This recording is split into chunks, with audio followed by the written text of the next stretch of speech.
This is the EBO front range from Electric Bike Outfitters. And we're actually on the front range here, Fort Collins, Colorado. And this company is from Denver, Colorado. They do all kinds of electric bike kits. This is one of their higher level kits. It's 1083.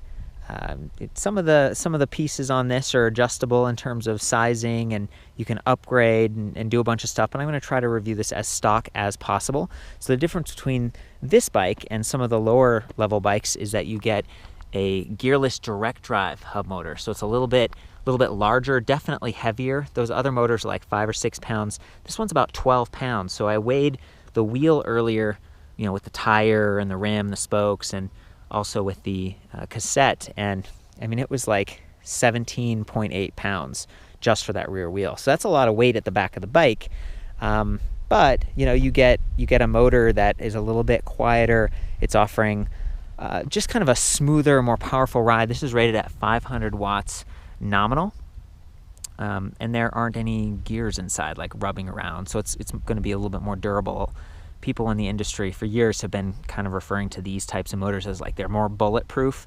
Prodeco Tech has used this type of motor on some of their older electric bikes, and it does a decent job. And these spokes are also just pretty burly, so you can get this in like a 26-inch wheel size, 27.5, or sort of like the 29er size 700C. This is 26, which is just kind of the most standard, most affordable, and the size that I see on a lot of kind of entry-level mountain bikes or used ones. This was just an old bike that was laying around. The founder of the company, Jason, had it for years and just slapped this on. It's a neat way to breathe new life into a bicycle and give you the climbing power or maybe the endurance to go further or go a little bit faster. So yeah, 500 watts, it's pretty solid, but again, a little bit of weight there. Then the battery pack on this one's also pretty impressive. Has Samsung cells inside. It's rated at 36 volts, 14 amp hours. So more amp hours, you're getting more watt hours when you multiply the voltage and the amp hours, and you're basically getting to go a little bit further with this thing. So that's awesome, especially if you're putting this on a commuter or something. I tend to commute with bikes like this. This is just sort of a hardtail generic mountain bike. Give you a little bit of cushion on the front, and the kind of the fun bigger tires mean you can take a trail like this for part of your commute if you want to. So I really like that. One of the other things that's cool about this battery pack, aside from having more upgraded cells and being down tube mounted, because that keeps the weight low and center and kind of out of your way, is that it actually has a nice USB charging outlet there. So if you had like a mobile device or something like that you wanted to charge up, or some lights, you totally could. You could charge right off the battery, even if the battery wasn't being used with the bike.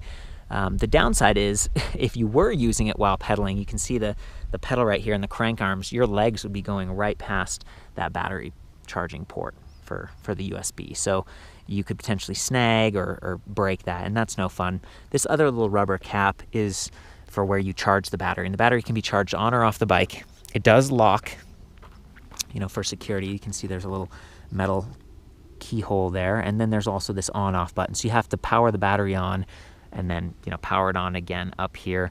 It seems like most of the kits from Electric Bike Outfitters are that way, and even some purpose-built electric bikes have those 2 steps.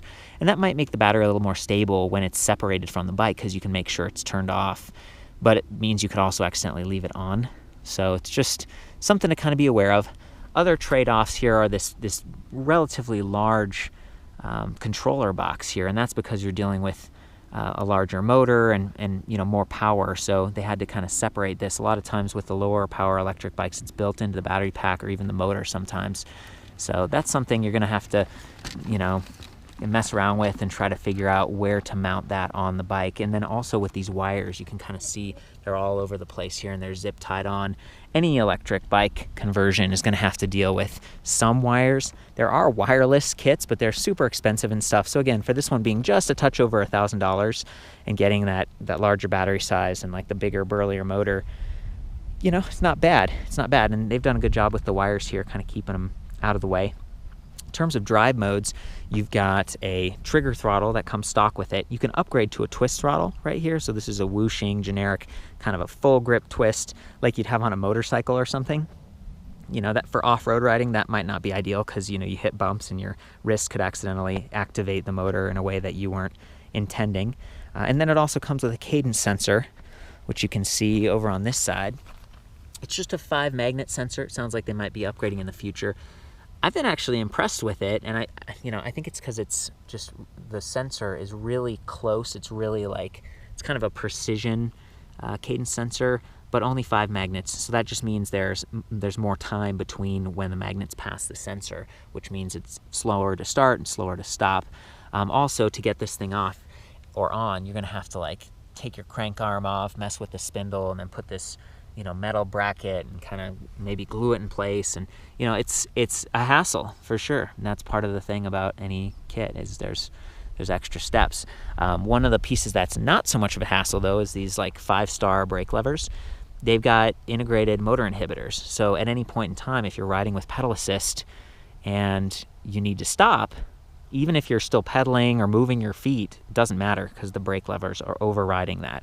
So you're never going to be fighting the motor whenever you pull those brake levers. So then we can kind of see up here, this is it's a more generic LED console. Some of their other kits have like an LCD display with a lot more readouts, but, you know, I asked the founder about this and he was like, well, you know, on a mountain bike, or sometimes if your bike has, you know, more gears like this one does, you got triggers on the right here with 8 speeds and triggers on the left with 3. It's a 24-speed bike. That's already taking up a lot of your handlebar room. So just doing a smaller display and something that's a little bit out of the way like this seemed to make sense, and also helps to keep this more affordable. These are more affordable kits in the scheme of things, and you can kind of change the modes here from low, medium, or high. Pedal assist, you've just got a little bit of a readout here in terms of battery, and then there's the on-off switch. So, you know, it's basic. It might be a little harder to tell how fast you're going, how far you've gone. There's no clock, there's no extra stuff like that, but you do have different levels, the modes for pedal assist, and then you have the throttle, which overrides it all. So, you know, totally gets the job done. I think it's a pretty good overview. This bike, weighed it with everything on it earlier, it's about 52 pounds, but again, 7 pounds for the battery pack, and I'm just guessing here that the motor is about 12 pounds, but with everything on, it's closer to like 17 and a half, 18 pounds. So a lot of the weight towards the rear. For a hardtail, this works out fine, and if your bike has like bosses like this one, you could put a rack on for commuting. There's so many things you can do with it. And then I think that having it in the rear like that is obviously going to give you better traction in terms of body weight, everything like that. So that's where I'd keep it. And I just like that they offer the different wheel sizes, because, you know, the mountain bikes these days come in a whole bunch of different sizes. It's a pretty extreme hill right here. I've been doing it all right coming up this thing. You know, it's sort of flat-ish, but you're definitely climbing. So I was going to try to climb this. I only weigh 135 pounds, so keep that in mind. It's not having to do as much work, but this is still pretty steep, and, you know, I'm going to just use the twist throttle here. Here we go. Let's see.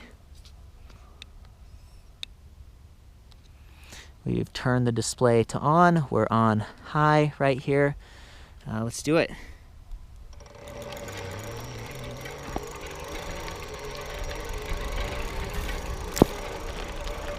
Kind of making it. Coming in with 0 speed, this is pretty incredible, because the motor's having to do a ton of work, right? And I think we're gonna make it.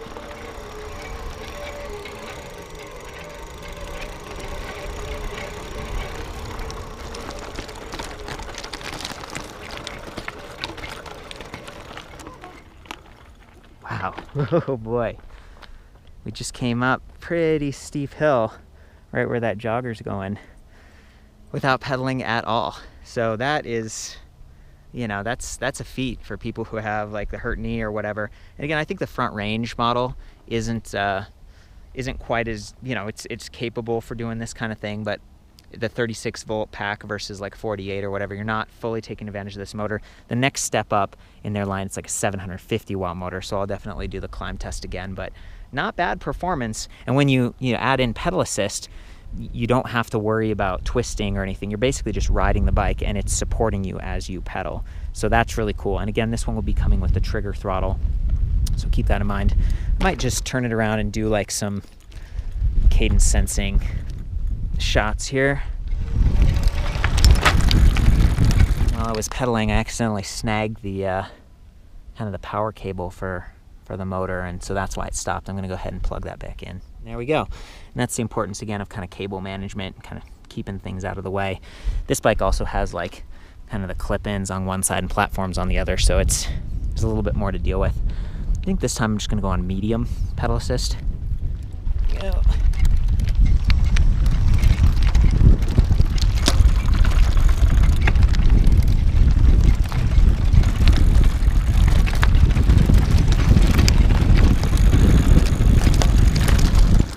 Might not be able to hear the motor over the sounds of all this gravel, but you know, it's doing all right. And of course, the lower the gear that you're in, the faster you're spinning, the more responsive that pedal assist is going to be. And then just being able to override it at any time with that throttle is pretty cool.